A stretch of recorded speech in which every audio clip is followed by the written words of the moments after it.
Welcome back, everyone. We got another episode of the Junior Dynasty Show. Caveman Dan's in the house. Caveman. Let's go. It's looking less like a cave lately. It's we're turning it around, man. It's got a little bit more what's the word I'm looking for? More, eccentric vibes going on over here. Love it. All right, let's see. We got everyone jumping in here. We're gonna go ahead and just get this thing rolling. Giants, obviously they got eliminated about a week or so ago at this point. But they are coming off a nice road trip, 7-2 road trip against three really good teams. On one hand, we can sit there and talk about how, leave it to the Giants to win a bunch of games that don't matter for them. But I will play devil's advocate here. The games sure as hell matter for the teams they're playing against. So I'm not going to take anything away from the ball they're playing currently. Wish we would have seen it, 150 games earlier, but we'll take what we can at this point. Hopefully, and I can't imagine this is really going to have any impact on any kind of decision making when it comes to someone like Farhan Zaidi's job security. I'd imagine ownership isn't going to just look at these last 9 games and go, "Oh, look, it's important now." Or now he's doing a good job when they got eliminated with 9 games left in the season when there are 3 wild card spots. Like, that's bad, but is what it is. It is just nice to see them playing some good ball, play with some pride. At the end of the day, we're all Giants fans. We don't want to see them suck. So yeah, for sure. I'm happy that we can at least potentially spoil some division rivals. That's always nice way to end the year. But no, like you said, I think ownership's already had their mind made up as far as their personnel decisioning. So I think it's just playing for pride and what's that saying, like gonna go down swinging. So I'm all for it, man. Have some momentum going into the off season. Yeah, and it is important with the young guys, like, for them to come in and have success, beat good teams. It does carry some momentum for those guys, especially the young pitchers. When guys like Birdsong are throwing the ball well, and Landon Roop's throwing the ball well, and Black had thrown the ball well a couple times. It's really promising to see those guys giving their team a chance to win with their, with the way they're throwing the ball. And of course, Webb and Snell did what they do. I think we're going to get Snell one more time. Hopefully it's not the last time in a Giants uniform. We're going to dive in on that in a minute, but I think he's probably going to pitch the last game of the year from the looks of it. So, and I think, what do we have? Who else do we have? We're going to have Root probably. Is it going to be Root, Birdsong, Snell? I believe so. Okay. So might not be in that order, but yeah. Combination of those 3, yeah, for sure. Yeah. But no, dude, like you said, I mean, it's good that we can kind of get a little bit of visual as far as some of these younger guys, especially those that like came off injury, like we touched on in prior episodes, like Tristan Beck. Glad to see him end the season on a strong note. Casey Schmitt, glad to see him. We'll dive in more on that topic, but glad to see him kind of correct some things that were flaws. And just in general, it's good to see Ramos starting to end the year strong after he had that little tough break with his thumb. Fitzy with his pretty bad slump, Bailey with his pretty bad slump. It's just nice to kind of see these young guys kind of put it together and end the season on a high note. You know what I mean? Yeah, for sure. Hey, what's up, Mark? Welcome in. Joaquin, thank you. Appreciate you. George says Farhan on. Oh, wow, it's covering everyone. We're gonna dive in a little bit on this. But Farhan on KNBR said we need one middle of the order bat and don't want to block the kids with free agents. What a clown! He also said we have enough starting pitching, and intimated even without Snell. Yeah, I mean, I think at the end of the day, he's not going to try and sound desperate. But he did say that he expects them to be involved in the Snell market and is going to be very competitive.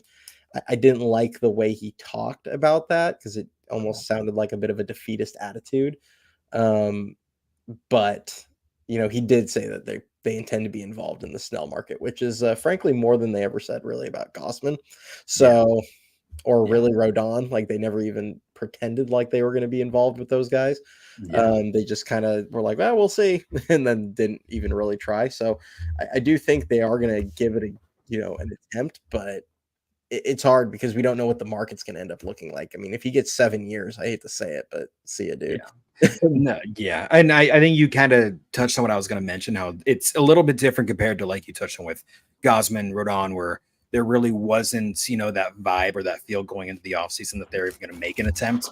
But at the same time, I would have liked to hear Farhan say, like, instead of, the way that, oh, it's going to be a aggressive market and, we're definitely going to be involved. I would have liked to see him go just plain out, be like, hey, look, Snell's expressed interest in staying. We want him to stay. We understand he's likely going to opt out. We're not sure what the market's going to be at, but you better you better know that we're going to be in the mix and we want him around long term. Like if you can come off with that confidence going into the offseason, that'd make me just as a fan feel a lot better. Like, all right, it sounds like there is genuine mutual interest and he's genuinely going to go after this guy. Let's go. Like I would have preferred that, but beggars can't be choosers. Yeah. Yeah. He is just not very good at saying the right thing. Just in general. Like the GM talk, I don't really mind. Like the normal GM talk, like in the offseason. A lot of people freaked out when he was like, "Oh, we're done." Like they signed Soler and they're like, "We're done." And it's like, no, they're not, dude. Like they're done when the dust settles. Like I bet Farhan isn't that great at poker. Probably not. Yeah. He's good. He's good at like making the right plays, but I feel like you probably could read him really well. Yeah, for sure. And like George, you touched on where you said we need to. He did say needing a defensive shortstop. It's the most obvious secret, quote unquote. Like the Giants want Kim. They're going to pursue Kim, and there's a high chance they're going to sign him. It's the least kept secret around. I mean, everybody knows it. That's the most likely they're out there going to go, even though Cody and I both have spoke on this, and Cody posted on X. You better follow him at EYD Show, where he said, how far on said, we need a middle of the order bat and we need a shortstop / middle infielder. It's like, oh, there's somebody out there named Willie Adames who fits both of those roles in one player, but whatever. Yeah. I mean, the thing with Adames is like, if you go off defensive runs saved, like he's been atrocious this season. Like he's like minus 13. That said, I know most, and I'm not, I'm an eye test guy. I've watched enough Brewers over the years that like I know Adames is a good defensive shortstop. I know for most of like the advanced analytics people, they care much more about outs above average than they do about defensive runs saved. And when you go off of outs above average, he's like 1 out above average. So he's been about average defensively this season. That said, he has a long track record of being at least a well above average defender at shortstop. Most seasons, he's 6 to 9 outs above average, at least that I've seen. So I do believe he is a really good defender. I would feel much better about Adames than I do Fitzgerald, for instance. Like I'd feel like we have a strong defender there. Like he's not a liability by any stretch at shortstop. That said, Kim is probably the superior glove, just generally speaking. But yeah, I mean, if you're trying to, if you're going to sit there, Farhan Zaidi's going to sit there and say, we need a defensive shortstop, an upgrade there, and we need a middle of the order bat. Well, there's literally a guy that covers both of those.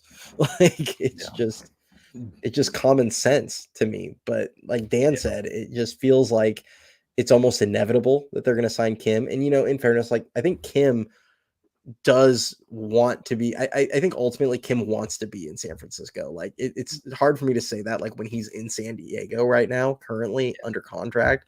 But like for everything that's come out, he loved playing for Bob Melvin. Bob Melvin loved having him. He does fit some needs because I don't want to sit here and pretend like Ha-Seong Kim is some bum that doesn't help this club in any way. For anybody that saw the tweet I sent out yesterday, it was right after they struck out 17 times and Bob Melvin sitting there going, we've got to put the ball in play. And then I pulled up Kim's Baseball Savant page and I drew the arrows to his whiff and K percentage where he's like 90 plus percentile on both of them. Like those are the reasons why I think ultimately he's going to be here. And like he fits a need. He just, to me, doesn't fit the biggest need. And Willie Adames does more to address their biggest need. And that's why I personally prefer Adames. But That said, you go with a guy like Kim. He's versatile. You know, it doesn't stop you from getting a second baseman or a shortstop in the future because he can play either side of the middle infield. And you know, if you do go get a middle of the order back, like he does bring some of the contact and on base skills, defense, speed. He's a 30 plus stolen base threat. Like there are a lot of great things that he does bring to a club. He's not my preferred option. Yeah, I mean, don't get me wrong. I wouldn't be mad at a Ha-Seong Kim signing by any means. My thing is, I don't want that to be the quote unquote splash signing of the offseason. Yeah. That's my biggest thing. Because it's like part of me, and you spoke about this, and I've spoke about this because you and I share a brain a lot of the times. Part of this kind of makes me feel like him will be the biggest name or the biggest signing of the offseason. And then that middle of the order bat they're referring to is Bryce Eldridge. So, and mind you, that's not a bad thing by any means, but it's the way that you're kind of going about, you know, advertising and speculating the offseason that is setting fans up for failure. Expecting, you know, and getting their hopes up by expecting some sort of splash signing. So, I mean, by all means, if you can land Ha-Seong Kim as like, you know, your second or third best signing of the offseason and then go out and make a splash for, I mean, Soto is a very slim chance, but just hypothetically speaking, like a Soto or a Santander or something like that, as far as like your middle of the order bat is concerned, to complement the Ha-Seong Kim signing, then I'm all for it. But just in general, I mean, those two needs that they spoke of, it's just obvious that Willy Adames fits both of those. But if that's not the direction you want to go, you got to go out and make an additional splash signing, you know, to complement the Kim one. Yeah. Like if you go get Kim and Santander, like that's legit. That's you know, great. like yeah, you just upgraded, you know, middle of your order, you upgraded shortstop. I mean, really you upgraded potentially either the top or bottom of your order, depending on where you want to put Kim. Yeah. Maybe it does help Lee kind of come out of his shell and perform a little better. I mean, there's a whole list of benefits that can come out of something like that. It's just, like I said, it's just not my preferred target, but can't force someone to sign somewhere. Maybe Adames just ends up wanting to go elsewhere, whatever. To me, it doesn't make sense for him not to be the top target. Yeah. That's just, and I mean, it's not like, you know, we're going into the offseason like one hand behind our back as far as money is concerned. We've discussed this. Their estimated payroll, even after arbitrations, are going to be around 112 million, give or take. And obviously, they made it a point by trading Soler that they want to stay under the CBT or I believe it's CBT, whatever the tax threshold. They want to stay under that luxury tax. So that still leaves you with about 100 million of payroll to play with. You have money to spend, man. Like you can land Ha-Seong Kim. I mean, we've projected the contract for like what 4 years, 100 mil, give or take. I don't even think it'll be that less for Kim. Yeah, it'd be I don't see him making 25 mil a year. Not the year he's coming off, but yeah, 480, something like that. I mean, even that, it's going to take up 20. And you still got 80 mil worth of, you know, space for next season to play with. So I mean, you can go out and you can make splash signings. It's just it really depends, and we spoke about this in the last live show. It really depends on who the president's going to be going in the next season. If it's going to be Farhan, it's make or break for him. If it's not, whoever comes in, you know, has to see what we have to play with, you know, finance wise, where the position needs are, and go out and get it done, man, because it's been long overdue. Yeah. So someone just do something bold. Like I feel like I'm a broken record saying this, but for the love of God, do something bold. Yeah. Like it's just I think we're all tired of everything being just a calculated risk, and it's just so frustrating. And that's what kind of ticked me off listening to his interview on KNBR today, where Farhan basically came out and said, hey, I feel like we've been too aggressive and spent too much in free agency. And I'm like, you have the nerve to say that, man? Like the biggest signings you've had in your 6-7 year tenure were Matt Chapman, Jorge Soler, and Blake Snell. And you traded Soler after 2 months. And Snell is probably going to leave if you don't, you know, grab your huevitos and make a signing. Like, so then you just got Chappie. Like, what do you mean you've done too much? The rest of the signings have been Nick Ahmed and Tom Murphy and stuff Yeah. like that. Like those little, those little BS signings are what's blocking your prospects, not the big splash ones. Like, come on, man. So when I heard that, I was in awe. I'm like, what are you talking about? Yeah. He's taken, like, from my count, he's taken one genuine risk in 6 years, and Which that's the one's that? Jung Hoo Lee signing. Yes. Like, even Chapman, like, now we could say he's taking a risk on Chapman now that he's extended him for 6 more years, but like initially it was, oh, an opt-out deal. It's not a big risk. Like, even if he stinks, like, it was 3 years max. Like, that wasn't a big deal. Yeah. But yeah, I mean, signing a guy out of the KBO for 6 years potentially, like that, yeah, I'll give him, like, that's a risk, but it's also a risk on a guy that the average salary was under 20 mil a year. So it's like, to me, that I throw that almost in the Haniger category, where it's like, okay, great, like you're risking at the middle of the market, or take a risk at the top of the market for once. And that, like, we want established, proven stars. Take a risk on one of those guys. If they flame out, at least you could say we really tried. Like, Exactly. that's the frustrating part. It's one thing to miss out on, a big name free agent. Like we've obviously gone through in the past few years, the Judge, the Harpers, the Otanis, whatnot, and say we tried. Like, it's one thing to say you tried and came up short in an offer compared to, oh, we tried by actually landing a star and going all out, contract wise, and it just didn't pan out. Like, there's a big difference between between those two things. 100%. And yeah, I know I was getting it with people on Twitter today where it was like, I know. I saw. guys, it's like, guys, we just want to see them, like, actually make people turn down money. Like make these big hitters actually turn down money. That's all I want to see. If they turn it down, like, whatever, I'll wear it. Like, it's fine. I can live with that. I understand, the cold weather, the ballpark, the tax situation. There's all sorts of things that don't lend favorably to the Giants landing hitters. But until you actually make these guys leave money on the table, like, you're not really even putting in a real effort as far as I'm concerned, because everyone knows by now that no one is taking the same or similar money to come play for them. No, exactly. And that's why, like, when the Otani thing went down and Farhan came out, he's like, well, yeah, we would have done the same contract that they offered. It's like, okay, offer them something that's greater than, like, stand out from the pack, my guy. Like, that's where a lot of our frustration, and I feel like a lot of the fan base's frustration kind of lies in. We're like, well, he said he would do the same offer. It's like, that's great.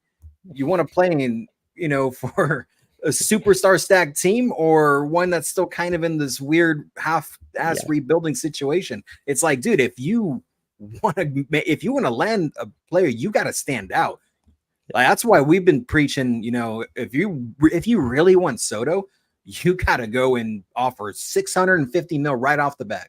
Right off the bat, something along those lines. Like, you got to go all out. Yeah. So, well, like, I'll use this as a perfect example for this.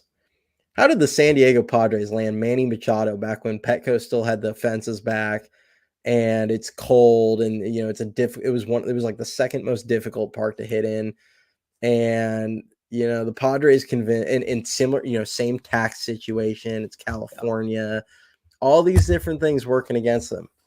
And they signed him because they put a just enormous check in front of him, and bigger than everyone else, and it got him. Yeah, it's the same thing. Like, it's the same thing. Exactly.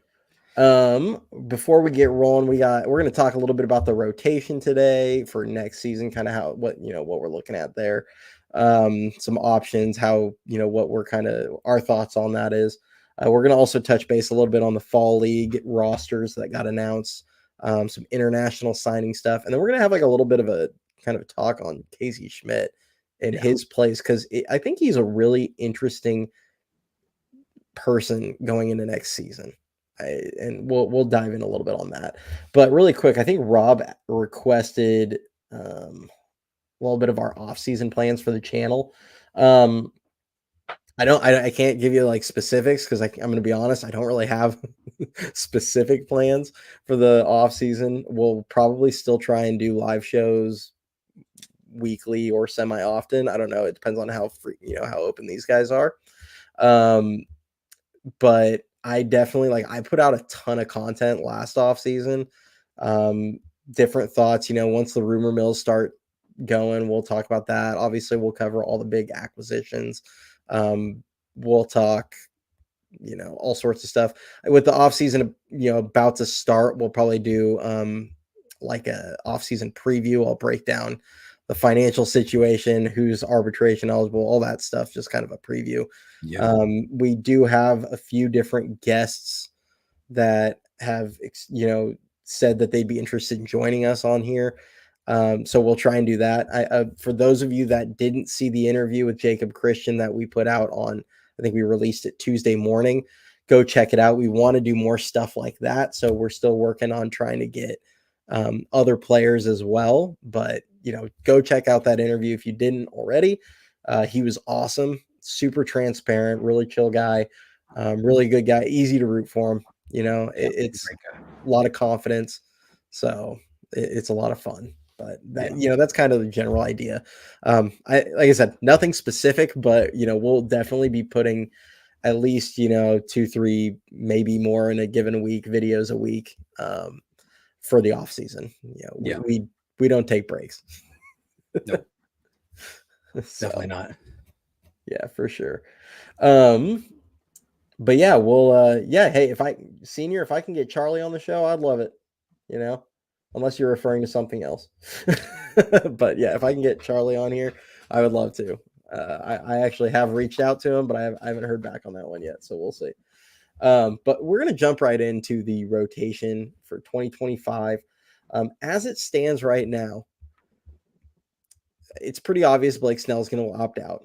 Logan Webb isn't, a surefire that he's going to be in the rotation. Kyle Harrison and Hayden Birdsong seem like locks. I would think it's a safe assumption that Robbie Ray is going to opt in. So he will probably be a lock for the rotation as well. I highly doubt they're going to be able to move him. And then aside from that, you have a lot of intriguing options. Joaquin, yes, they did say Hicks. The intention is for him to get to start. I'm kind of falling in I'll believe that when I see it, because I think they're going to give him the opportunity to stretch out and be ready to start. But I don't think Bob Melvin's messing around next season. I think he's going to be back, and if he thinks Landon Roop gives him a better chance to win games, he's going to pitch Landon Roop over Jordan Hicks. That's just my opinion. But you have intriguing options. Landon Roop has looked excellent this season, and he's looked really good starting late. You have a guy like Mason Black, who I don't think you can confidently go into the season with him starting, but he looks like he's a guy that could fill in occasionally. And then you have guys like Wisenhunt and Trevor McDonald knocking on the door. And then there's free agent options. So I just want to get your thoughts on the rotation going into next season, how you kind of see it playing out, and what your thoughts are on what they should do going into the offseason. Yeah, I mean, I've had my own thoughts and opinions, but just going based off of Farhan's comments today, he wants to go internally as far as the rotation is concerned going into next season. Mind you, he has said that they are going to be interested in pursuing Snell.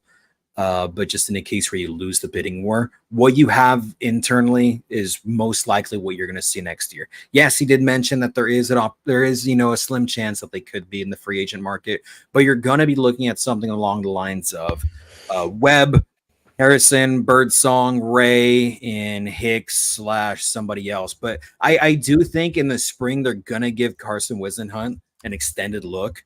I really do think that there's a chance that he could be knocking on a very early appearance next season if he's not moved. I don't think he would be traded, but there's always that slim chance. You never know.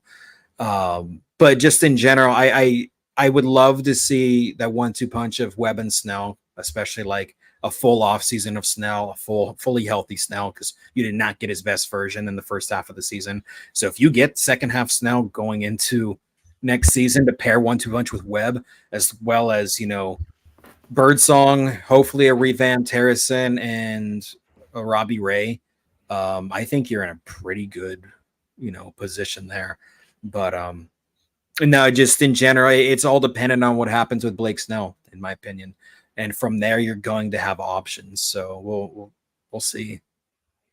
Yeah, absolutely. And the thing is like there's really going to be two aces on the market. I mean, I guess there's talk that like Garrett Cole might opt out. I don't think he's leaving New York. Just I my don't think opinion.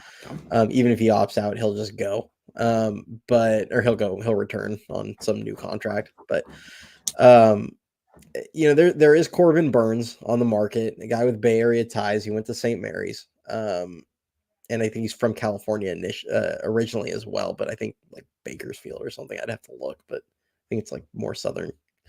But yeah, I mean, as Nick kind of put in there, Snell's an ace, and it's tough because I don't think the team necessarily needs Snell in order to make the playoffs. It's going to be a little out there, but like to me, they've got to figure out the offense first and foremost, and they need someone to eat innings. Now, Snell is obviously preferred. I'd rather get 175 innings of Blake Snell than anyone, but I think really for as far as the regular season goes, they just need someone that's going to eat innings and at least provide like mid-rotation quality, a Jack Flaherty, for example, a guy like that. But if you're trying to make the playoffs and be able to like actually make noise when you get there, you need Blake Snell. Like that's just the reality, or someone of that caliber. Yeah. So yeah, I do think Snell has to be a priority. The reality is, as Dan mentioned earlier, they have so much money available. They can afford Snell, Kim, and a middle of the order bat, and a Travis d'Arnaud or something to pair on the right side with Bailey because God knows he needs the help. And they'll still be under the luxury tax. Yes. Yeah. The CBT is slated to be at $241 million. And I'm not going to sit here. I'm not one of those people that's like, oh, they need to go over the tax every year. I could care less. If this team paid $225 million on their payroll and stayed under the tax every single year, they'd have like a top 5 payroll and not be paying the tax. And I wouldn't care. Like, yeah, there might be fans out there that care, but I'm not one of them. I'd be like, hey, that's where you should be. So, yeah. But there are a lot of options. I mean, the reality is Harrison's going to get to start. Birdsong's going to get to start, and I really like what I've seen out of Landon Root. And then there are other guys, but I mean, even if we feel great about all these young pitchers, I don't think we can feel great about all these young pitchers eating up a bunch of innings, especially when how many did Harrison get to this year? About 120 before he got injured, and he was out of gas for like the last 15 innings anyway, at really least. Birdsong's reaching his career high. He's probably around 120 now.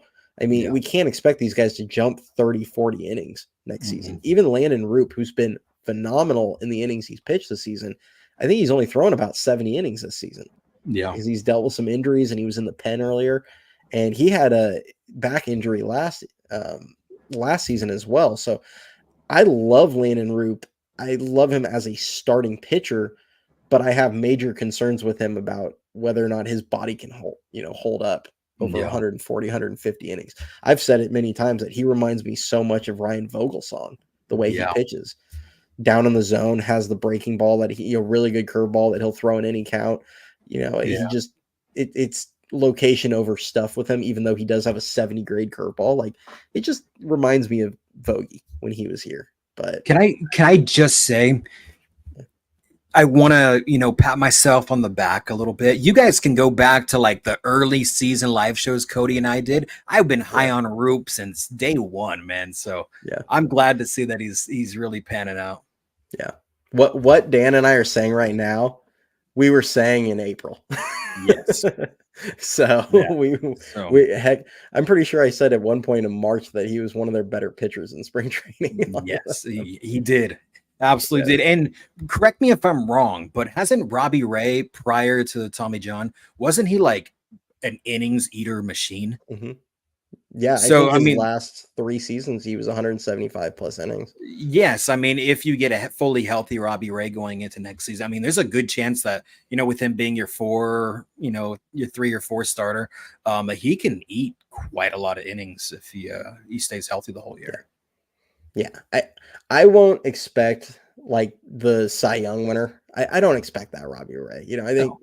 the reality is if we can get 170 innings out of Robbie Ray of 3.5 to 3.80 RA, Mhm. the deal is what it is. Luckily, they have a lot of cheap young pitching to go with him. Yeah, So, it exactly. kind of is what it is. But if you can at least get that, like that gives the bullpen a break. Like Exactly. that's the main thing for me is I And want 5 legitimate starters that are going to give you 5, 6 plus innings every time. Obviously they're going to have their blowups, but almost every time through because I'm tired of the pen being trashed in May. yes, and that's one of the things you and I have been talking about all season. That's one of the things Farhan brought up recently, where he goes, "Hey, the season was kind of lost because of the pitching in the early of the year."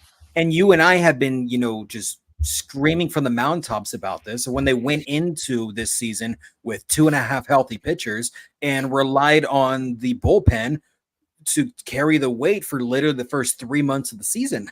So it's like, what did you expect, man? Like going into this year. So that needs to be a huge emphasis. You got to go in with, 5 starting pitchers or at least 3 this year because this past offseason was just unacceptable to go into that because you're setting your starting pitching up for failure and setting up your bullpen for failure, thus setting up your team for failure. And like you touched on when we were talking, over the last few days, it's those 1 run, 2 run losses due to lack of pitching early in the season where it's like you're in August, September, like damn, we really could have used those 10, 12 wins early in the year. It's like you want to win in April and May, not just August, September. Yeah. I mean, how many games did this team punt starting guys like Dalton Jeffries, Oh my gosh. Spencer Howard? Like early in the year, they were running bullpen games and they were just throwing Kaiwei Tang out there and all Oh my these guys early in the year. And That's it what was I'm just like, what are saying, we man. doing? That's what I'm saying. I just, to me, we cannot go into another season where the goal needs to be shifted. Like we cannot go into another season thinking, hey, let's just stay afloat until June and then try and make a move. Like they at some point, Farhan Zaidi is going, if he's here, is going to have to learn that the wins in April count as the same as the wins in September. Yes, Yes. you want to be playing your best ball in September and October, obviously, for obvious reasons, especially if you have aspirations to win a World Series. But Yeah. at the end of the day, getting to the playoffs, the wins in April count the same. So to just be punting games in April, it absolutely pissed me off all Yeah. season. It was frustrating because I mean, they could have been in it longer, at least. exactly. And you and I were talking about it, when we would talk privately throughout April, May, June, like we would talk about how frustrating it was, losing those very winnable games early in the season. And we would say these games are going to come to bite us in the ass come the end of the year if we're trying to make a playoff push. And that's exactly what came into fruition. Yeah, 100%. So it's tough. I mean, it'll be really interesting to see what they do. I think they're going to give Snell a run. It depends on the money because I have this gut feeling that Snell really wants to be on the West Coast. Yeah. And I don't think he's going to. He knows he's going to get enough money, I think, out west that he's not going to go east. But I'm just like, what are the Dodgers about? Like, are they about to just offer him, a ridiculous? The Padres going to offer him some ridiculous contract, especially whichever one, if both of them don't advance or don't win a World Series this year. I mean, like, are He's one of those teams going to go insane for him? he's going to be in the West next year. I'm pretty confident he's going to be with one of these 3 teams. He's going to be, like you said, either San Diego, LA, or San Francisco. I mean, obviously Seattle might be a preferred destination, but I don't think they can afford him. And then, like you touched on there, he's not going to go east. So it's going to be one of these 3 teams. And just for the love of God, just outbid your rival, man. outbid your rival for a true ace. That's all I'm asking for. Yeah. And, the one thing they do have going for him is I do believe he likes San Francisco and being He here. does. He does. So, Yeah. like, he's said a lot of really positive things. And, a lot of guys do that. But it does sound like he likes being a 2-hour flight from Seattle, where he's from. And, there's a lot of things going for them. He sounds like he likes the clubhouse. He likes, where he's at. So, there's always a chance. I mean, just in the last few weeks, he was going golfing with Webb, and then he was going to Giants games with a few other players and pitchers on the team and their wives, and he's doing all these outings with the team and exploring, Bay Area and whatnot. So I mean, clearly he likes it, and he's been vocal about, that he wants to stay and that it's in the Giants' ball, or it's in their hands, the ball's in their court. So you got a guy that wants to be here. You got an ace who wants to be here. Someone that's going to solidify your pitching rotation going into this upcoming season. You finish the season on such a high note. You can't go into these negotiations with that loser mindset of, well, it's going to be a very aggressive market, but we're going to be in it. Like, no, dude, you got to go in and saying, look, he wants to be here. We want him here. We understand he's going to opt out. We're going to do all we can to make sure that he's with the Giants long run and he's going to retire a Giant. Like, you got to go in with that type of confidence. Yeah. Do you know what the Giants' current, Grant's asking what their current, are they slotted for like 140 next season? Is it? Yeah. Well, we estimated it after arbitration and whatnot. It's less than that. It's like 120-ish. Okay. Yeah. So they're about 120 under the luxury tax. Yeah. Which, I mean, like I said, I don't think it's reasonable to expect them to go up there, but there's no reason, as I said, they couldn't be at like 220, 225. So, I mean, they can afford it. Like, that's not an issue. And that's why some of Farhan's comments are kind of frustrating, where he's like, we've done too much in free agency. It's like, no, you haven't, like, bro. No, you haven't. Yeah. Like I agree with a little bit of what he said, but it's also just contradicting himself. And it's really annoying that he even goes there, where he's like, well, some of the internal success of guys like Elliot Ramos and, Tyler Fitzgerald are making us feel like we should give these young guys more opportunities. And it's like, but then he tries to say they've done too much in free agency. And it's like, your free agency stuff isn't what's preventing those guys from playing. Exactly. It's you clinging on to guys like Austin Slater and, Nick Ahmed. That's the problem. So yeah, it's just common sense. Yeah. And that's been my biggest gripe all season, especially when he came out and today and was like, oh, it would have been nice to see Luciano get another 100, 200 at bats. Like, bro, you chose to not give him those. Like, what are you saying, dude? And then it's like at this point last season, he was like, oh, it's going to be hard to re-sign Crawford. We view Luciano as our shortstop next season. It's like, clearly you didn't, because before you even gave him a chance in the spring, you went and snagged Nick Ahmed. So that wasn't the case. And then you're going to be here in September complaining, oh, we didn't, we kind of blocked some of our prospects. Like, bro, you chose to do that.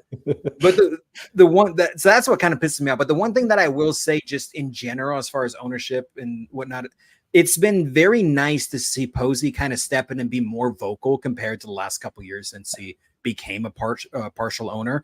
And one thing that I found very, very interesting that he said as of late, and it was when he had that discussion with Chapman, because Chapman and him apparently had a discussion about the future of the team. And, that's one of the concerns that Chapman had. Like, he wanted to have a sense of, stability, signing a 6-year contract to know what to expect going forward. And Posey told him straight up, and this is reported, quote unquote, by Andrew Baggerly, where he told him straight up, hey, we are going to spend this offseason. Like, he did not mince his words when he said, we are going to spend this offseason, quote unquote. Yeah. So that gives me a little bit of, that sense of apparent. I mean, obviously he's been in communication with the Johnsons. He must have their approval, and they must have some sort of game plan to spend. So if you want to stay under the luxury tax and you've got, like we said, 100, 120 million to spend, there's a good chance they're going to spend it. So I'm just hoping, Farhan's just doing his usual, politics BS, where he's like, well, we're going to be aggressive. We got these kind of moves we want to do. We want to, stay under that, blah, blah, blah, blah, blah. But I think there's a very good chance, if all goes well and all goes to plan, that they push that 200 million payroll next season just based off the comments of Posey alone.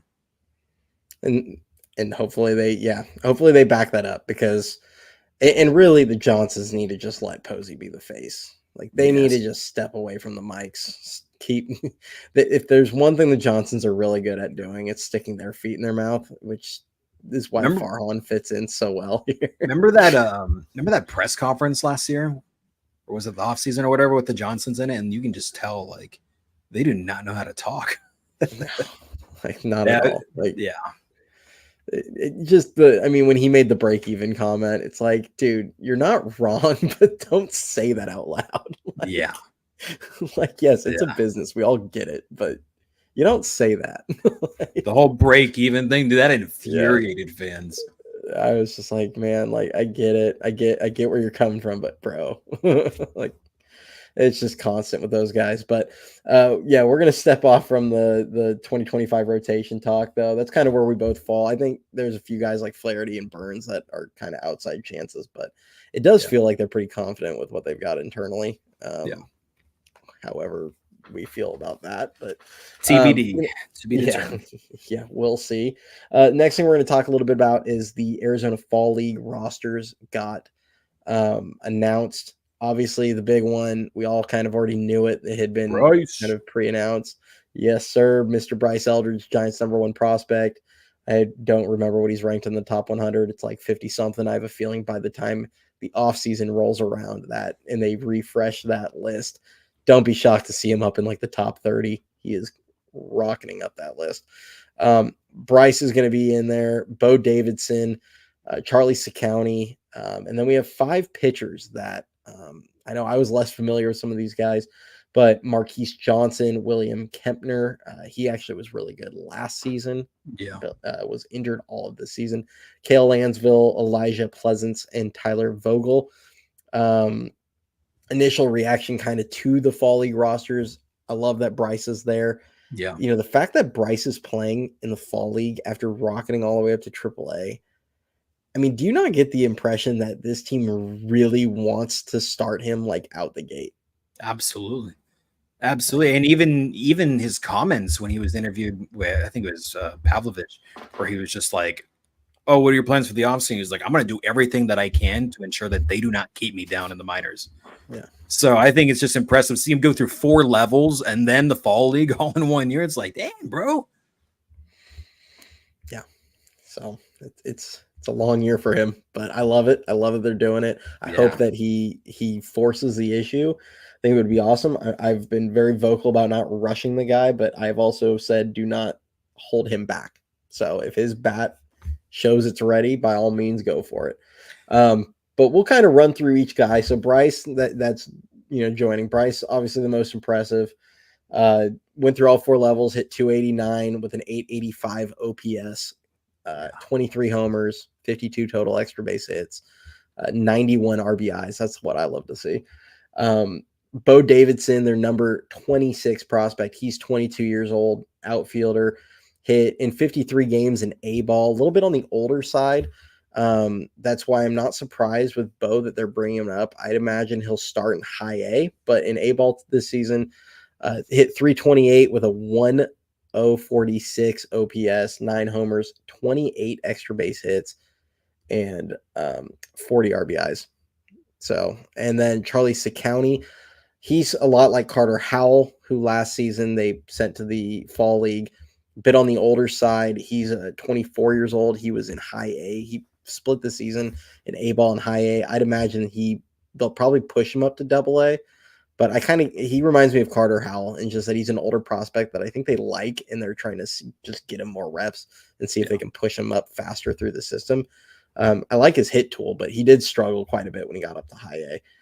And then just a bunch of arms that are kind of on what you usually see in the Fall League is you'll get arms that are like a little bit older, that have been in lower levels, and they just try and get them more reps, or guys coming off injuries. So like bunch of guys like Marquise Johnson, 24, Cole Lansville, he's only 21, but Elijah Pleasant's 24, Tyler Vogel, 23. All those guys were in San Jose. So I'd imagine that we're going to see them try and push him, and a lot of relievers in that group. Yeah. So, and then William Kempner, he was the guy I mentioned. He missed the entire season. So I think they're just trying to get him some reps. So he made it to Double-A last season. He actually pitched across 3 levels in 23. But I remember he looked good in 23. Yeah. He had a 3.7 ERA across 3 levels in 23. So he had a good year. He just, I don't know what the injury is because, gotta love the minor leagues. They're not great at sharing that information, as we found out today when, Reggie Crawford, who had fallen off the face of the earth for 3 months or 4 months, randomly got announced that he had a torn labrum and he just had surgery. So minors aren't great at this stuff when it comes to reporting these and sharing this information, but Kempner did get added to the list. So it looks like they're going to at least get him some innings this season. Yeah, I was really hyped, and I told you, or I texted you and Ricky about it. I'm really hyped to see Bryce and Bo out there. Like, those are 2 guys we've been big on all year. So I'm actually looking forward to see how they produce and what they do out there.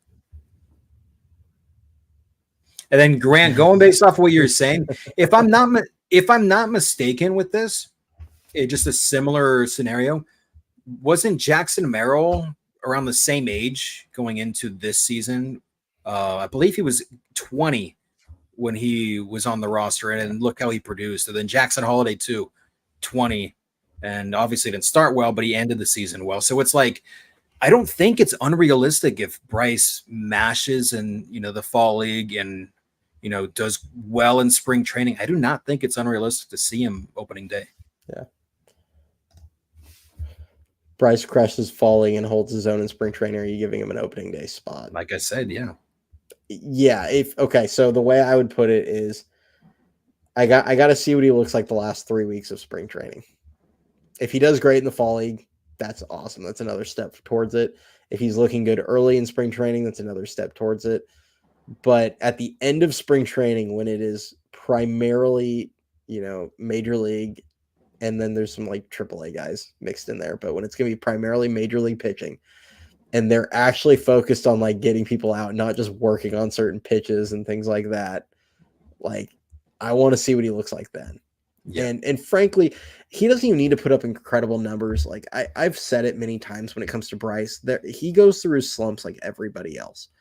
But my thing is at no point has he ever looked overmatched at any level. Like he still puts up quality at bats. Just sometimes they're not finding holes. Like it is what it is. Or you're just your timing's a little off and you're fouling pitches off rather than barreling them up. Like it happens with every player. Like he goes through his slumps just like everybody else. But if he's not looking overmatched and he's, hitting the ball hard and, putting in high quality at bats, like I have no issue with starting him. I was gonna make a bad joke when you were talking about the slump, and I was like, God forbid he slumps for 2 weeks like Luis Matos and then shunned for the rest of the season.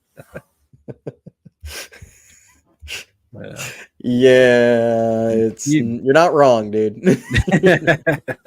That's why my thing with the whole first base situation, I'm like, I'd love a guy like Christian Walker. Like I'll use that as an example, but my issue with a guy like Christian Walker is unless you're going to get him on a 1-year contract, like I don't want to block Bryce. And I also think Walker is too good of a defender to put him in a DH spot, but also it's not in Bryce's best interest in developing his glove to bring him up and put him in the DH spot. I care more about Bryce Eldridge's development next season and how you handle him at the major league level. If you're going to do that, then frankly, I do about them like trying to squeak out 2 extra wins. Like if you think this guy is the future and the face of the team, do his development right. If that's AAA, that's AAA. If it's, whatever the case may be. So that's just how I feel about it. I just don't want to block the guy. No, I mean, I'm not opposed to Eldridge, starting in Sacramento and spending the majority of next season there. I'm not opposed to that at all. I want to see him develop properly. But like you touched on, and like, Farhan kind of touched on earlier today, Churio, that's who I meant, not Merrill. I meant Churio. where was I going? Oh, when Farhan kind of touched on the fact that it's highly unlikely that, we're going to pursue a first baseman because they feel that Bryce is close. With that being said, I cannot do another year of the flayed platoon. So please, by all means, put anybody at first base besides Lamont Wade and Wilmer Flores. Literally anybody. Put Lucille there. I don't care, dude. Anybody at first. So if you have the chance, in spring where you run into a scenario with a first baseman, kind of like a Chapman or Snell, where it was like, all right, well, it's going to be essentially a 1-year deal. It's going to be, opt outs, blah, blah, blah. If you have an opportunity with that, with somebody, like you said, a Christian Walker, Pete Alonso, someone like that, where you're going to have them just for the one season, I say do it. Yeah. Yeah. My gut tells me that if you're going to get a 1-year contract, first baseman, you're looking at either like a Goldschmidt or a Hoskins. Like those are the kind of guys. Because I think Walker, I believe, is only 33. Yeah. I think he's too young to get a 1-year deal. And he's had good years recently. That's why he said if it turned into like a Chapman Snell situation where the market's not there. But in general speaking, those two probably make more sense. Honestly, I wouldn't be opposed to a Goldie just because he's been a Giants killer his whole career. So I wouldn't be opposed to that. But you know what that means? That means you'd show up and just stink and continue to kill the Giants. Yeah, we'd be. What was the tweet I sent when Ahmed hit the home run to take the lead on the Giants? Oh, you're like, I said still contributing to Giants. Yeah, that was a great tweet. That was funny. He's on his 4th team in the NL West right now. He's gone through the whole West. You just see the Rockies? Yeah, I think he was with the Rockies. Now he's with the Padres. Oh God, dude's been all over the place. Insane. Yeah, I mean, definitely a lot of guys. Yeah, George. We're not saying he has to be in the majors. I don't really care if he starts down in AAA. Could honestly either way works for me. I agree 100%. I don't want him getting yo-yoed. Like no more yo-yos. If you're going to bring him up, give him the Freddie Freeman treatment. And for those that are wondering what I'm referring to, go check out Freddie Freeman did like the first couple months of his career in Atlanta. But Atlanta was like, dude, you're the starter. Like, we're not messing with you. And just put him there. Let him play every day. If you got to move him down in the lineup or whatever, I don't care. Just stick him in there and move on. And call it good. And that's part of why I've been an advocate for a guy like Adames, because my thing has been when Bryce does get here, I want protection for him. I don't want this guy's protection to be Lamont Wade Jr. or Mike Yastrzemski or whatever, insert mediocre veteran here. Like I cannot stress it enough. Get good hitters around the guy so he has the best opportunity for success. Exactly. And that's why it ties back to our conversation within the first 10 minutes of the show. You got money to spend. You got positions that you need to address. Go spend the money. Go get the protection, the heart of the order. No more 3, 4, 5 punches of Wilmer, Lamont, and Bailey. Please and thank you. And Grant, yes. And you know what's funny about this, Grant, with Meckler getting reps at second base? Sounds familiar. It sounds very familiar. It's not like me and Cody since March have been saying that Lucy should be in the outfield or first base, but we did mention outfield and Meckler playing second. It's not like we said that or anything a half a dozen times.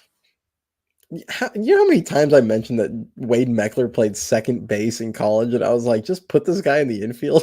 You've been saying that for months, bro. That's why I said that on like 6 different minor league updates in a row. I was like, oh yeah, you misplayed another one. That's why it's like, look, I don't want to sound cocky or anything, but I can't help but say, I told you so when a lot of these things happen. And it's like, oh, me and Cody have been saying this since April.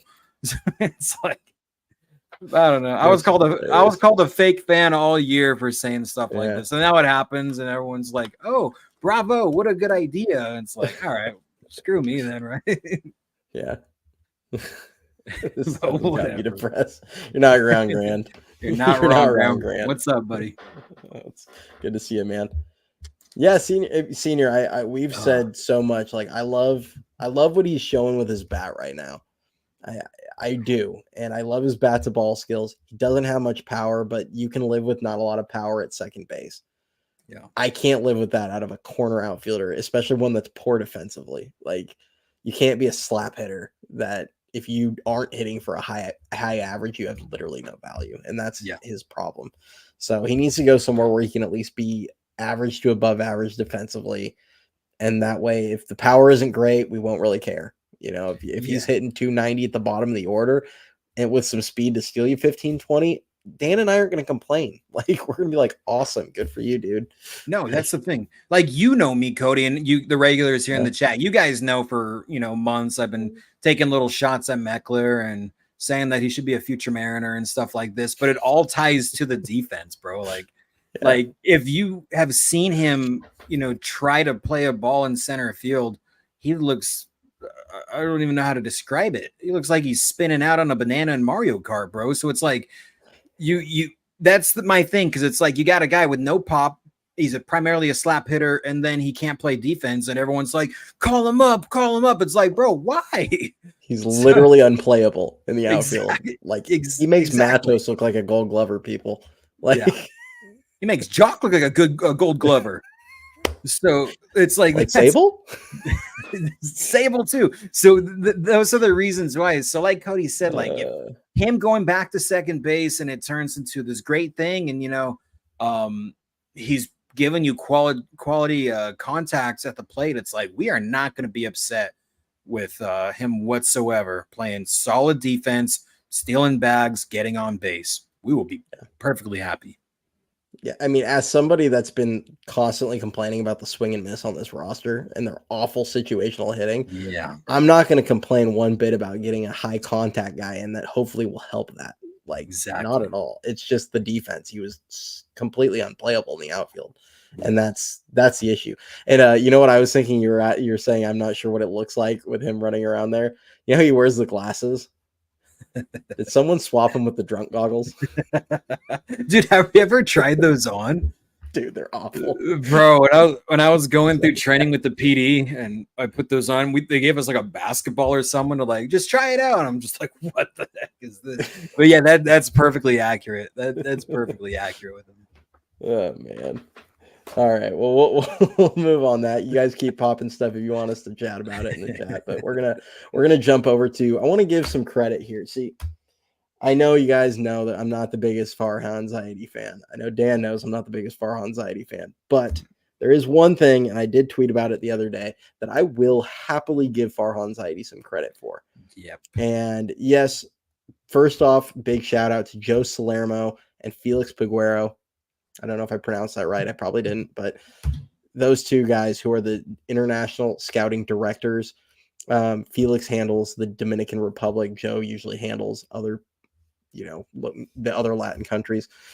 But those are the two guys that primarily, like those guys and the scouts are the ones that are usually working on like the deals and stuff. So I don't want to overly credit the front office.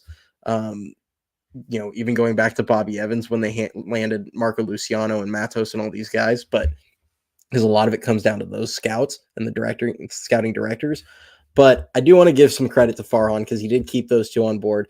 And I just want to kind of point out the Giants international signees that they've landed in the last. They have the potential to have a really good 6-year stretch. Mike, I'll comment on who they haven't signed anyone officially yet, but they are rumored. There's a lot of confirmation that they've already got someone that's going to be signing, but it's verbal. There's the verbal agreements, and the guy's already got the Giants in his Instagram and all that stuff. So, but in 2021, they landed Diego Velasquez, who just hit 313 in Double-A. Looks like a guy that can absolutely rake. Awesome. In 2022, they got Ryan Reckley, who he was the number 9 prospect that year, had a couple bad years in the DSL, but really stepped it up in the complex league this year as an 18-year-old. Made it to San Jose, had some flashes there, but he's at least arrow up on that guy. Rainer Arias in 2023 very toolsy. Unfortunately, he's had 2 big wrist injuries in the last 2 years, but he has flashed when he's played. We're going to get to see him in full season ball for the first time next season, I would imagine, as an 18-year-old. Can't wait to see him. That's going to be exciting. This season, they got the number 36 guy, but Johnny Level, as a 17-year-old, just had like a 9. I think he hit like 10 home runs, 18 stolen bases, and had like a 920 OPS in the Dominican Summer League as a 17-year-old. Yeah. He's put on some muscle since they signed him as a 16-year-old. Looks great. Until I see these guys play full time, though, I can only really go off what's reported, but those are some pretty impressive numbers out of a 17-year-old. And then going into this season, they have a verbal agreement with, and I don't know if this is the correct pronunciation. Hopefully I'll hear it soon, but Joshua De Jesus Gonzalez, who is the number 1 international prospect in this year's signing class. They also have an agreement with the number 24 prospect, DeJean Macaris out of Aruba, who's 16 years old as well. He's an outfielder. But De Jesus, for those of you that are wondering, the grades on him right now, he has a 60 grade hit tool, a 60 grade power tool, 50 grade run, 55 arm, 50 fielding. And his comparisons scouts are comparing his ceiling to Francisco Lindor and Jose Reyes, which, yeah, those are 2 really good players. So, and then also just going to throw this one out next year. Haswar. Okay. If that, I'll take your word for it, Frederick, but he's a switch hitter, throws right. Grand.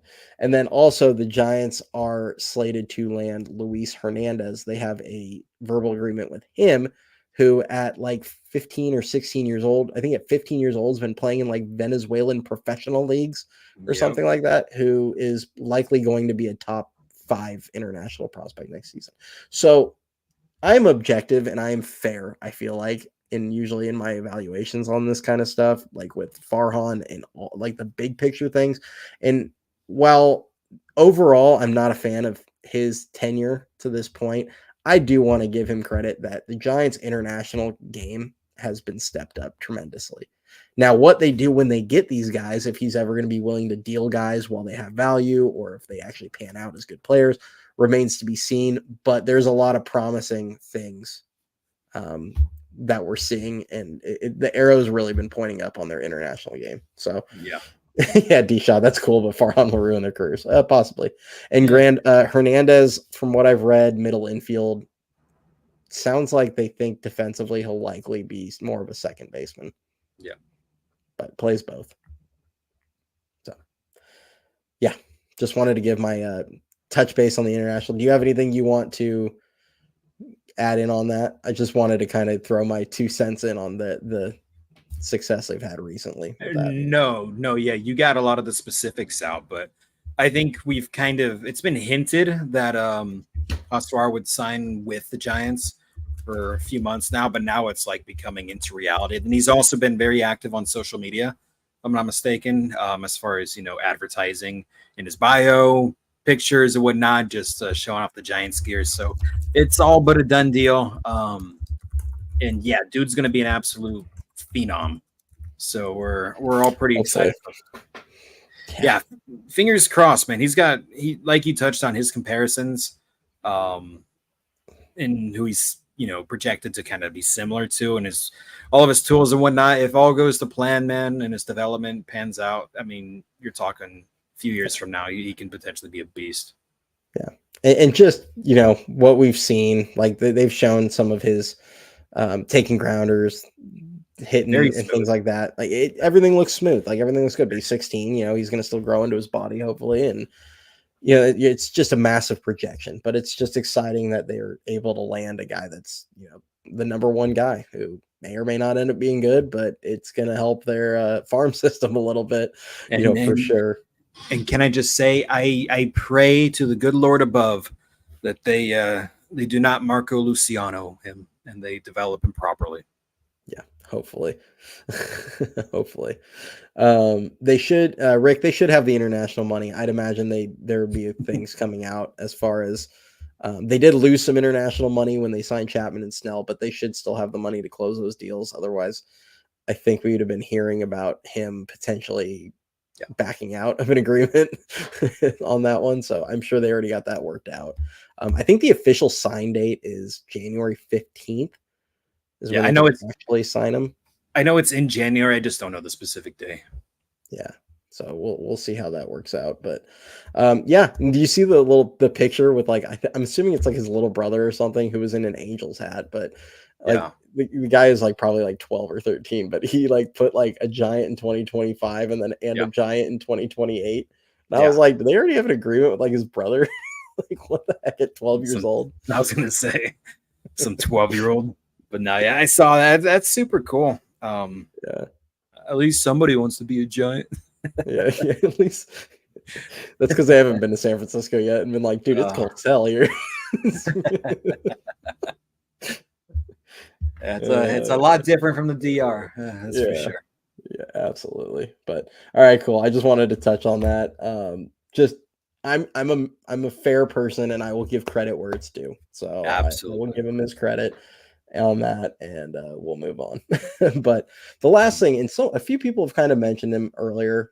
We're going to talk a little bit of Casey Schmitt because I do remember somebody earlier mentioned why not try and sign both Kim and Adamas and just plug them in at short and second. And to me, I do want to leave one of the spots open for internal.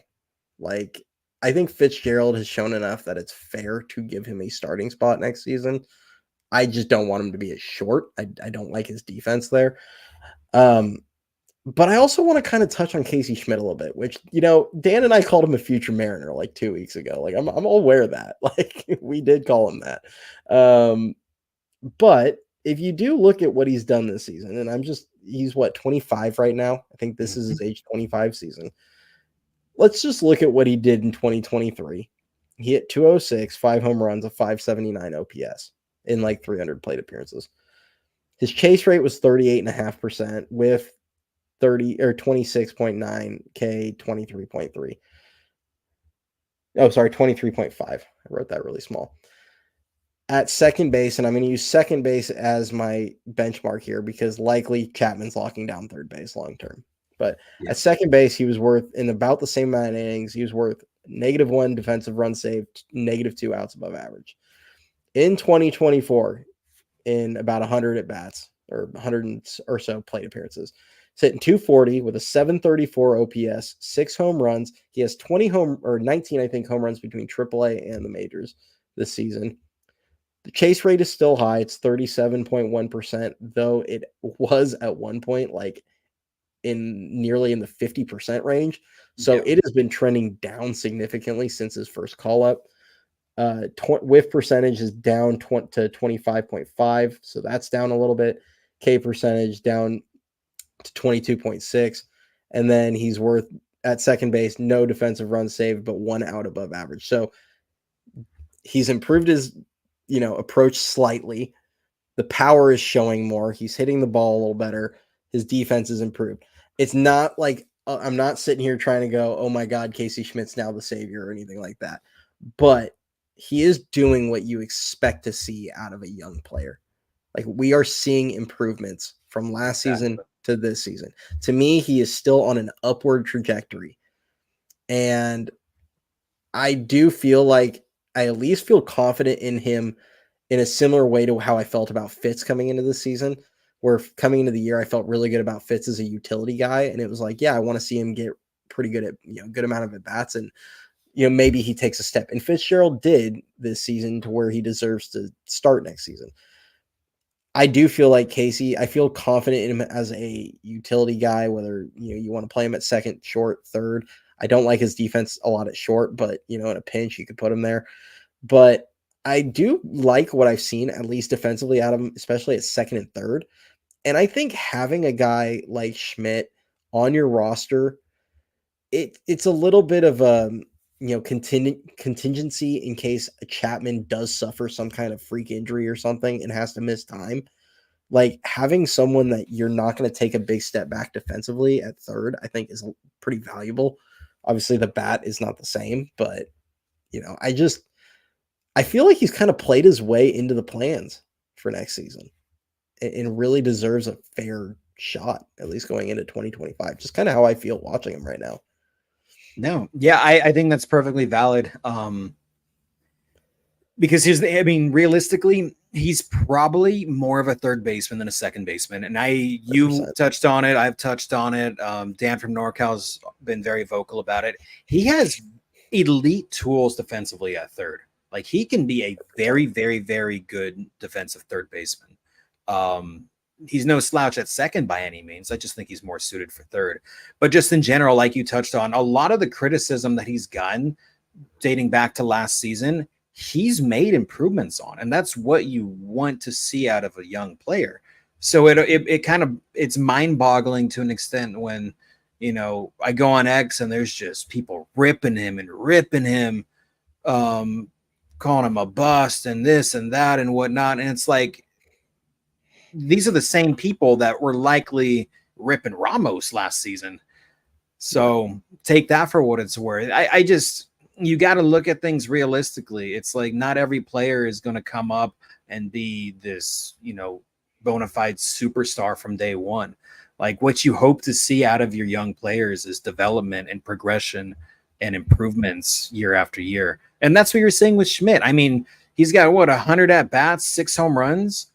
I mean, Lamont Wade has 8 in triple the at bats. Patrick Bailey has 8 in triple the at bats. It's like some of your everyday players were not at 7 home runs after 100 ABs. And he's a guy that's been platooned and brought up and brought down. And you combine his, Sacramento stats with his San Francisco stats, and he's got 17 bombs, like 75 RBIs, something like that. So it's like he's not been a slouch by any means. He's showing you what you want to see out of a young guy. So I wouldn't mind seeing him have some sort of role going into next season, because I agree. I think Fitzgerald, I've been saying this, I've been very vocal. I think Fitzgerald is your ideal utility player. Yeah. I think one of the downfalls of this team over the last couple of years has been, it's been constructed of utility players, plural, where in reality, if you have 1 or 2 utilities players, like that's great. But if you got 7, 8, 9 of them, that's not great. So I think Fitz is, more so utility guy. You can plug in the outfield, on a crunch. You can plug him in the infield pretty much anywhere. You can bring him in as a pinch runner, as a pinch hitter, situational stuff. I mean, he can do it all, and he's going to give you pop as he's shown this season. So I like Fitz as a utility guy. So yeah, I mean, I wouldn't be opposed to seeing Schmitt, get an opportunity going into the offseason and just seeing what he can do in the spring. Yeah, I 100% agree. And actually, the thing I've said kind of in the last week, where I think a lot of people probably think I'm a bit out there with it, but I have serious questions on how sustainable what Fitz has done this season is. Oh yeah, you're looking at a guy with a 30+%, whiff and strikeout rate, and a lot of the, I'm not the biggest analytics guy. To me, it's a results thing. Like we had this whole discussion with, like Bellinger going into the season, but a lot of like almost every expected stat for Fitzgerald is like significantly lower than he actually is producing. Mm-hmm. So when you combine that with the like high whiff, high K rates, all that stuff, it just gives me concerns. And to me, I like Schmidt's bat to ball skills and defensive skills more overall at a couple different positions, not necessarily all over the place, because Fitz is very versatile. Yeah. And I would not be surprised if in a year or two we look at them and Schmidt's just a better player. Like I really would not be. That said, like you mentioned, I think Fitzgerald is a perfect utility guy all over the place. Play him like Ben Zobrist. Ben Zobrist used to start like 140 games. Yeah. But all over the place. So yeah. Just an interesting. Yeah, I fully agree, man. I think you got to have solidified roles for these guys going into next year. I mean, point blank, they've kind of been, this past season especially, they've kind of been throwing guys everywhere, just trying to find something that sticks. So I think you really got to solidify these youngsters and go into the year and saying, hey, Fitz, you're a utility guy. We want you to play as much as possible, everywhere possible. Yeah. Schmidt, you're a backup third baseman, and you're going to compete for second with so-and-so.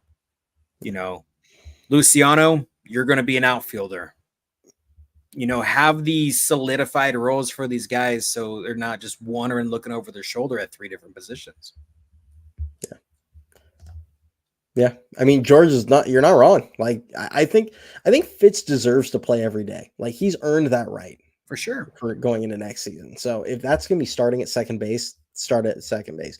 If it's going to be giving a guy, giving 5 or 6 guys a day off a week, where he just was like, all right, Chapman, Chapman doesn't really take days off, but like, whoever's the shortstop, you're getting a day off. Schmidt gets a day off. Whoever's in left field gets a day off. Whatever. Like if he's just going to rotate through spots and give guys days off, like cool, whatever. That works for me.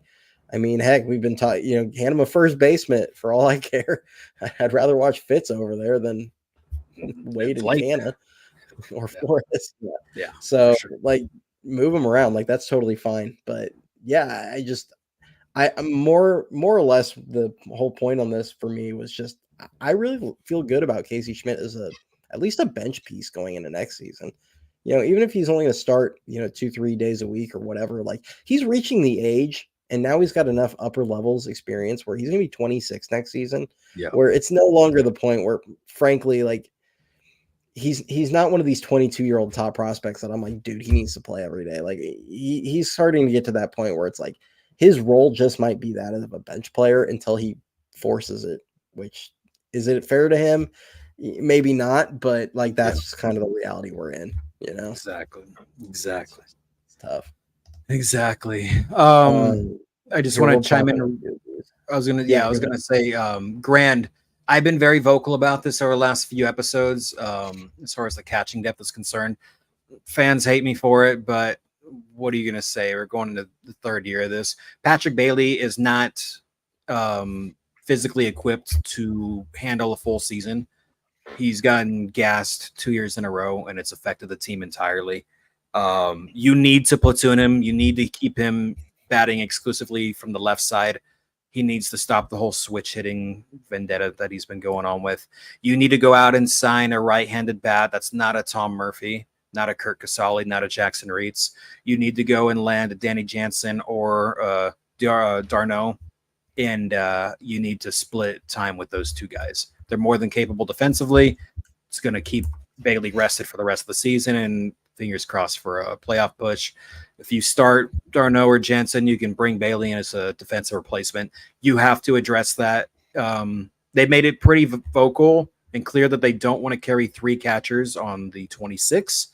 So you got to have a decent one in Sacramento, because I don't think Stable's going to cut it or Reitz is going to cut it. So you need to kind of address that there. But no, you need to sign a platoonable player. d'Arnaud or Jansen, those are my 2 picks. Yeah. I'd have to look at Jansen's splits against lefties. I know he's had a couple rough years at the plate, but if he can hit lefties, he can come. That's all we really need. And honestly, and really most importantly, if he can play competent defense, like Casale's been playing good defense, but the team just flat out, like the reality is more than anything, they need other middle of the order and competent hitters in the lineup to where we're not reliant on our catcher for offense. Yeah, exactly. Like, I think above all else, like that's what the biggest issue. Well, that's been my headache for most of the year, because for whatever reason, they love batting Bailey 5th, and I don't understand it for the life of me. And you're relying on him to provide offense, and he's not giving it to you. So I don't know. Maybe Ed. We don't say that name. You know how happy it made me that like a full month into the season, I got to make jokes about how he had the same amount of hits as facial hairstyles.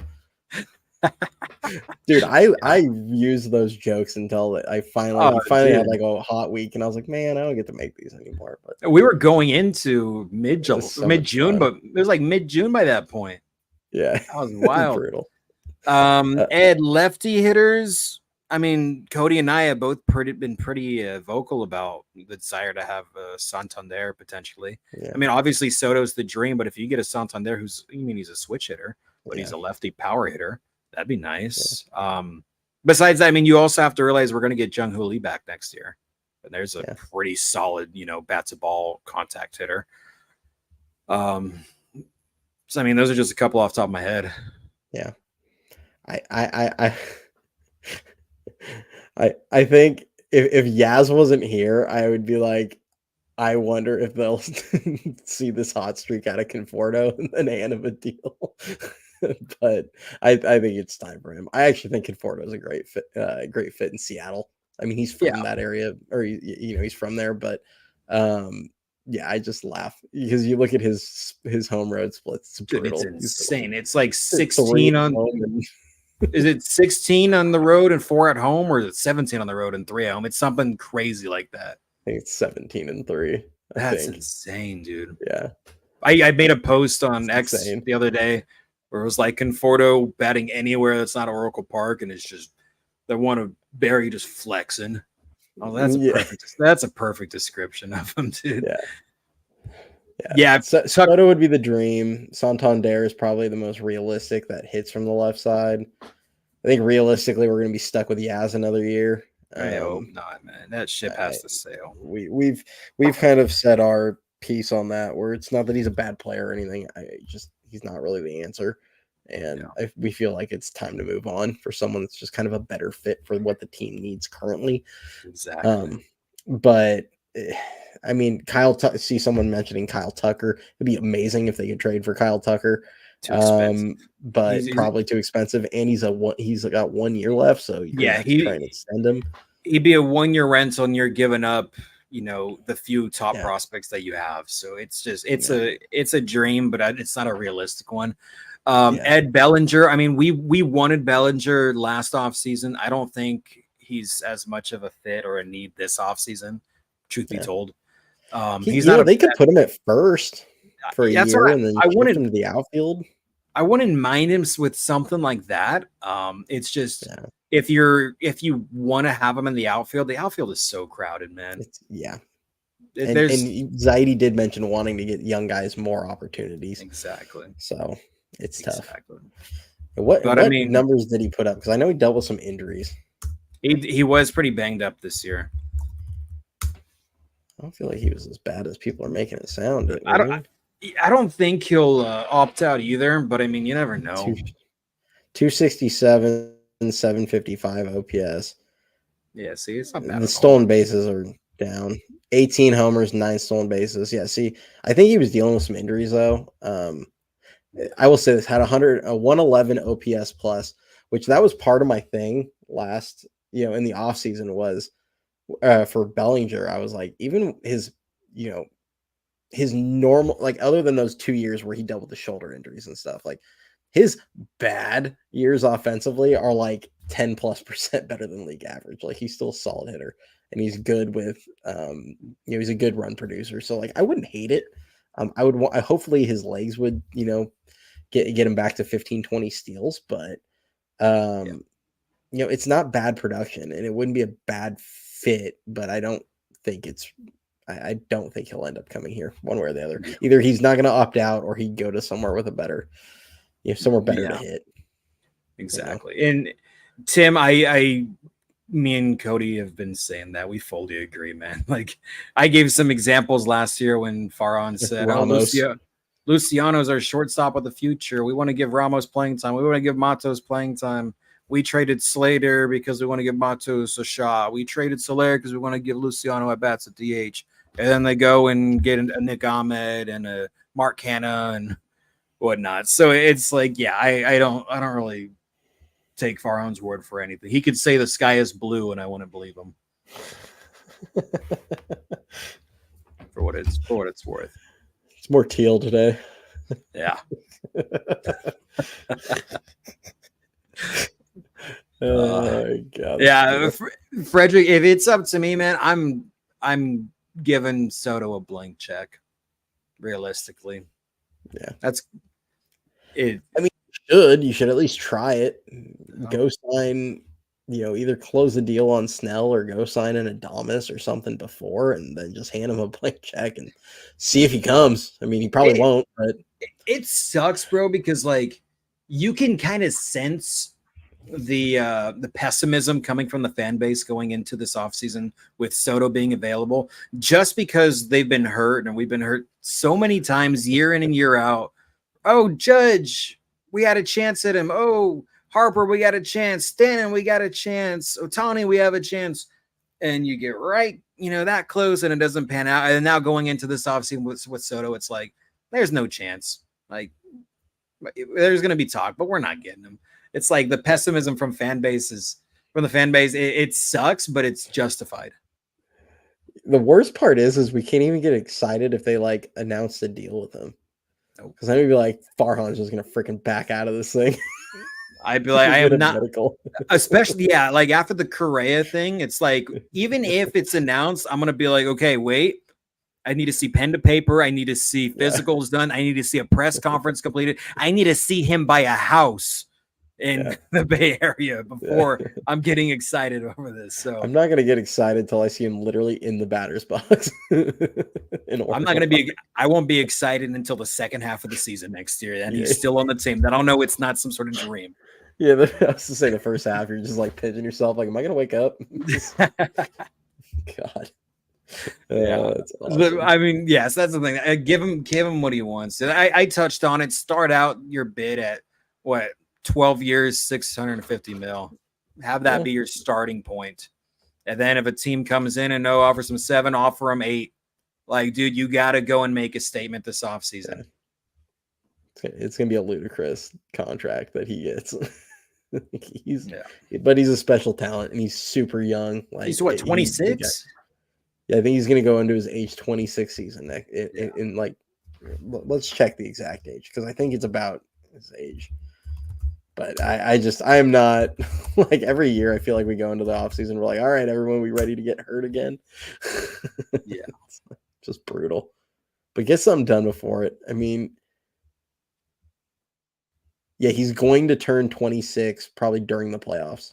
Well, yeah, before the playoffs end, the Yankees may or may not still be alive by then. But guys having an 8-WAR season when he's like one of the worst defensive players. It's absurd. It's just crazy. All right. And then Ed, I don't know who really is going to be available via trades. We'll have to kind of dig during the offseason, look around, see who talk might be moving. Yeah, the Reds, a guy like Jonathan India might be available. I'm not sure. I'm pretty confident. I mean, unless Cody fires me.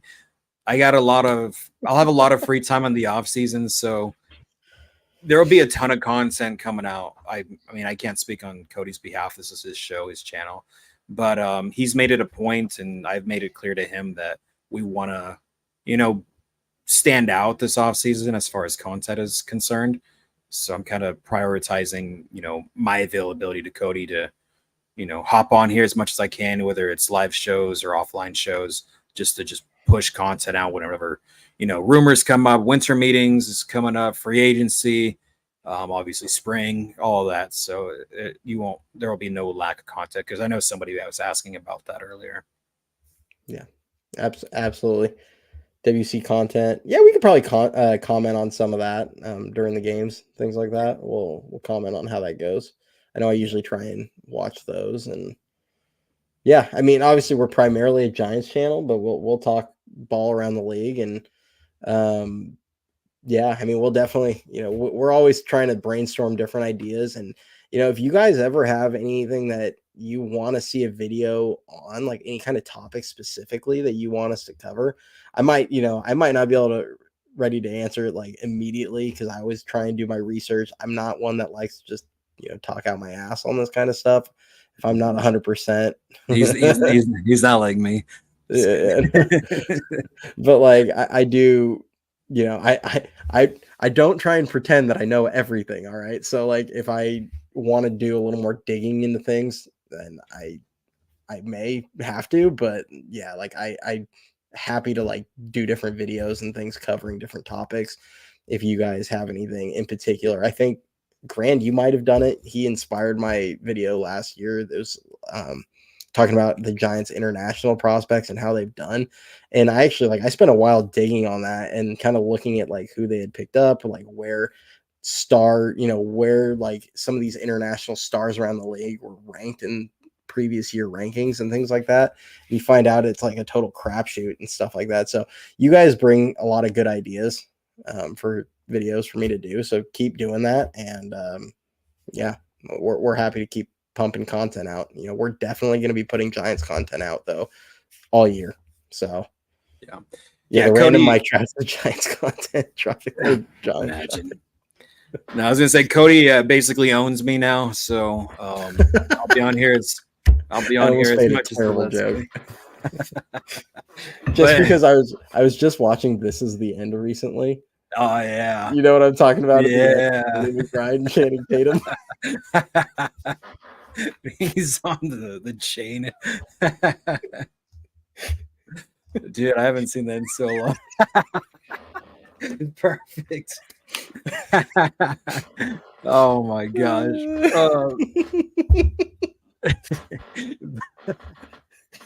But no, in all seriousness, guys, in all seriousness, Cody dedicates so much time and energy like to this show and to put out content for you guys and get you guys accurate information. And he texts us getting our inputs and whatnot. Like, and mind you, this guy works full time and he has a family, a wife, a little one, and whatnot. So I got a lot of respect and admiration for Cody because he dedicates his heart and soul into this channel. So I just want to see him take off and blow up. And I'm just doing my part. I ask for nothing out of him. I just help him out as much as I can. So I won't let me pay him. He appreciates you guys' support. I appreciate you guys' support because this guy he deserves it all. So yeah, I appreciate you guys. And if you haven't already, please do hit that subscribe button. We're trying to get to 1,000 before the start of next season. So that's the goal. My goal was 700 by the end of this season. I think we cleared 750. Yeah.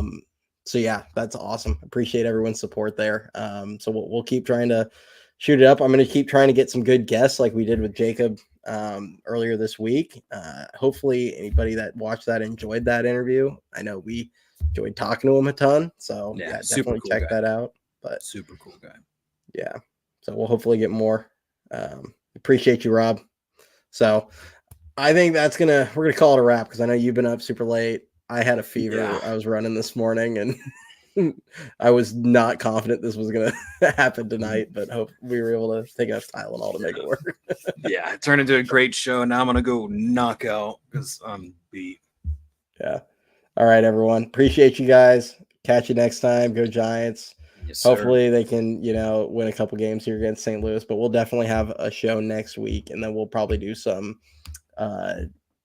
like off-season preview stuff, especially with the season ending. We'll do a little digging on the financials and try and get that figured out and some different things to talk about there. So for sure. Sweet. All right. Catch you guys all later. Appreciate y'all.